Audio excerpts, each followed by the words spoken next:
Hi, I'm Debbie, and my mom Linda and I are both retired in living in Bali. This week, mom has a head cold, so I took on doing the video today, and I am going to talk about 5 hard truths about moving to another country. It's not just this country, it's any country in the world, some things to be mindful of before you make that big move. And this week, there's no big production. It's just me talking into the camera, sharing the stories. Before I get started in the hard truths, I first want to acknowledge that there are stages to change, whether it's changing your environment, changing your living conditions, or changing your financial situation. There's various types of stages that we all go through. So I'm going to list those here. The first one is pre-contemplation. You are in denial. You're not even considering making a change. The next one is contemplating the change. You need to give in and look at that there's no other road to turn down. You need to make a change. The third stage is preparation. So you prepare ways of the change that you need to make. So whether you are doing some research and you get all your ducks in a row, that is the preparation. Then you take the action. You actually physically move from point A to point B, or you physically make the change. And the last one is maintenance. Once the changes have been implemented, you are just managing and monitoring challenges that arise so that you are not going back to your old ways.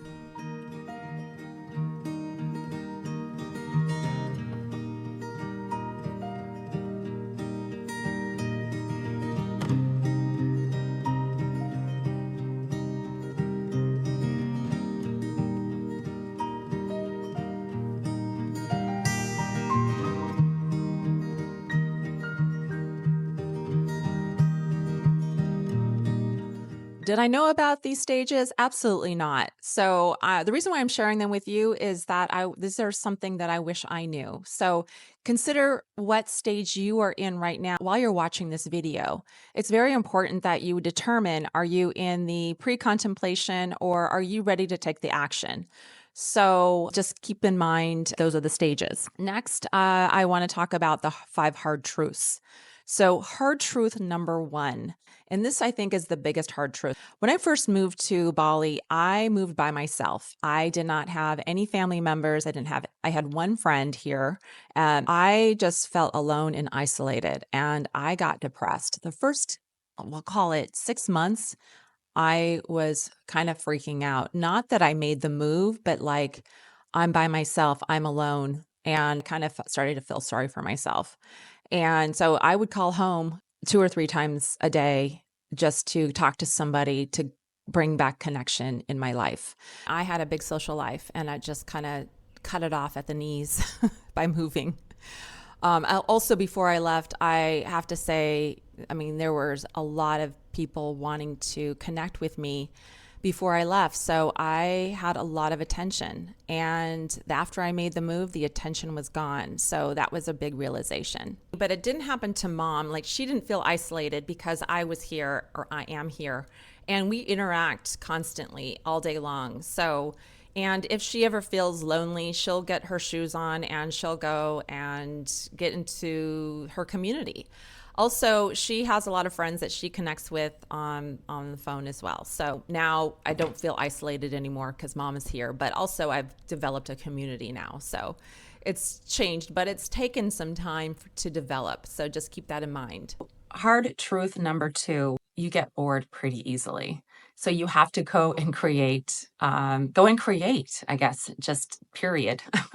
When you have a job, you're working 40 to 50 hours plus your travel time, plus all of your other daily duties that incorporates your entire day. When you move to a new country, all of that's gone. It just stops. And so you now have, we say 24 hours minus 8 hours of sleeping, but you have all that time left. That's 16 hours you have now to figure out what you're going to do all day long. That has been a hard truth for me to have to create once again a brand new daily routine. You're basically your own boss now. So you have to stay active and self inspired so you're not sitting watching YouTube all day long. One of the things I started doing, I started lots of different things, but one of the things that caught, meaning I really love doing, is I'm publishing romance novels on Amazon.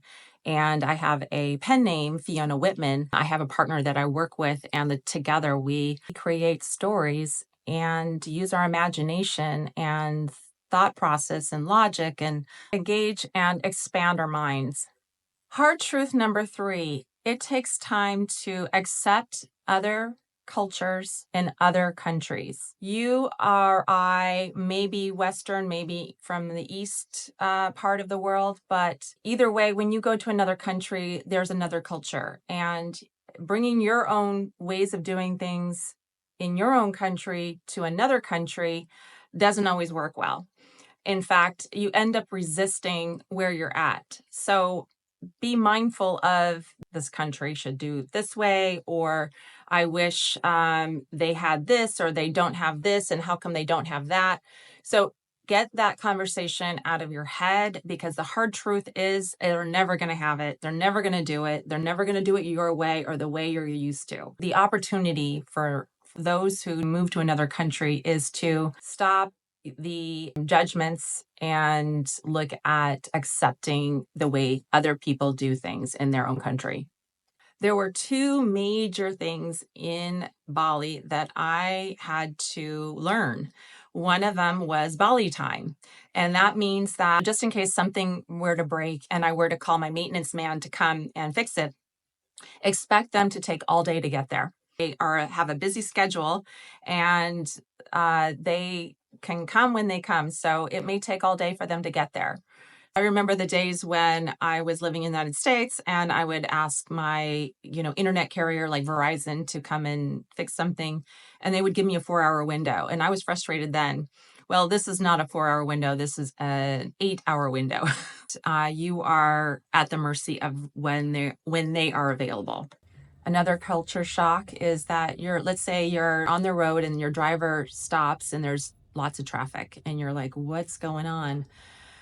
And the culture here in a lot of areas, because it's Hindu, is that there's a lot of ceremonies that take place, funerals and weddings, and they will block the streets. The second thing is going back to the you shoulds, they shoulds.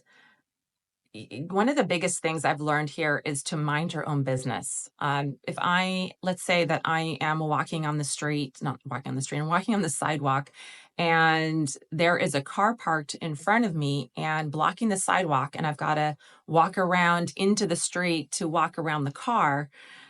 I got to do that. And I can't be mad at them because that's their culture. That's what they do. So, if I say, well, they should do this or they shouldn't have to, it's like that doesn't help you. All it does is just frustrate you. So remove any of your preconceived notions of how they should do things and mind your own business and just move along. Hard truth number, I think we're at 4 now.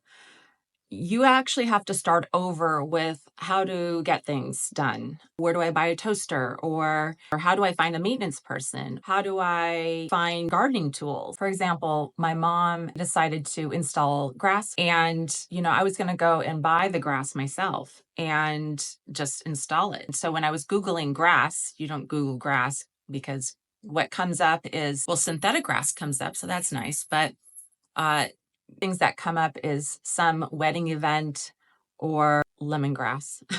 That's not what we wanted to plant. We want to just plant regular grass. So you have to do a Google Translate. What is grass in Indonesian? And that is rumput. And so you enter rumput and you'll find some places that have rumput. So it's just keep in mind that when you want to find something, you have to do some time and effort in resourcing how to do it. And it's just the exercise of having to figure it out that you need to be aware of. Going on to Facebook Marketplace and typing in specifically the Bali area or like southern Bali area, I found that I could easily find an installer of grass for my mom and also supply the grass itself. So it worked out that I couldn't find a store to buy grass because I ended up hiring someone that installed it, including the material. So that worked out. The other thing I recommend is going onto the Facebook expat groups because if you have a question or something that is technical, you can easily ask other expats, and there's a lot of people that like to answer those. So it's a huge resource. Everything that you want to buy has a specialty shop accordingly. So there's no Target or Walmart that has everything. So if you want a prescription, like you need, something to help a headache, you have to go to a pharmacy, and only pharmacies carry medication. So, or if you want hydrogen peroxide, you have to go to a pharmacy. You're not going to find it in the grocery store. They do have an Amazon type equivalent. It's not as strong as Amazon. It's something called Tokopedia. You can order something online and have it delivered, but the addresses here, like there's no mailboxes. Nothing gets delivered in the mail. Everything's delivered through the carriers that the people that are selling on Tokopedia use. It could be days or weeks or months or hours that something can be delivered, but you don't know what you're ordering is actually what you're going to get. I rarely order on Tokopedia. I mean, it works for a lot of people, but I just kind of sometimes want to see and touch and feel it and make sure that it's legit before I order something or buy something. It's just things like this. You have to live and learn in time. You can also ask a friend. When I first got here, I would ask my friend about certain things, and she didn't know all the things that I needed because she had different needs. When my mom moved here 2 years ago, I'm her go-to person. And so whenever there's a problem or she needs something or something needs to get done, I take on that task. So luckily, I know how to do things, and it was kind of turnkey for her. She didn't have to figure things out. Hard truth number 5, you are a guest in another country. I know I talked earlier about the they shoulds and why don't theys, things that go through everyone's head when you are in another country. I just need to follow their rules if I want to stay here, even if you don't agree. An example is I have a 6-month visa. Actually, it's a year visa now. It changed from 6 months to a year. Everything changes here. Last December, my 6-month visa, I'm able to renew it for another 6 months or 180 days.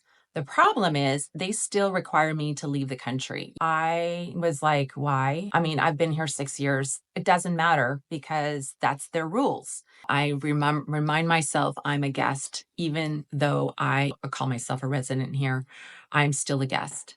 So I fly to Singapore. And actually, I go shopping and grab things that I can't get here. And then I come back, start again with another 180 days. Other examples, they will not allow anybody to volunteer here. So I can't give back to my community from a volunteer perspective. I can't use my time here. So I have to find another means of my time. And I think they're concerned that me even volunteering is a potential risk of taking a job away from another Indonesian. They're very interested in making sure that they're protecting their people and their livelihoods, and I understand that.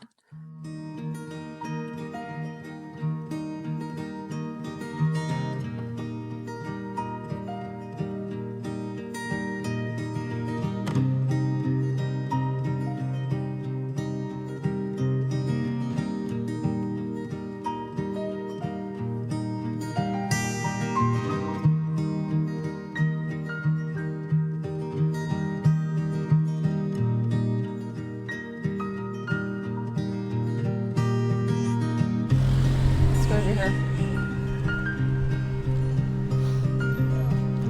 Do you want to go in the bookstore and see what's there?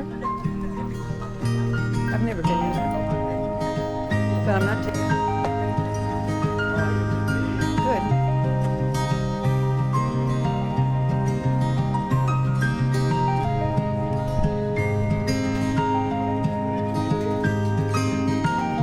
Yeah, English. And this is where Alicia gets all of her books. There's not many other bookstores, so. Well, not used ones anyway. There's new ones, but you can't even look at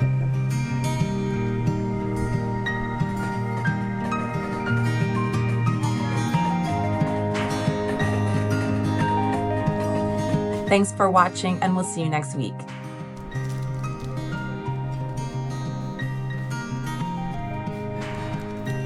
Couldn't miss that album cover. Did not miss it.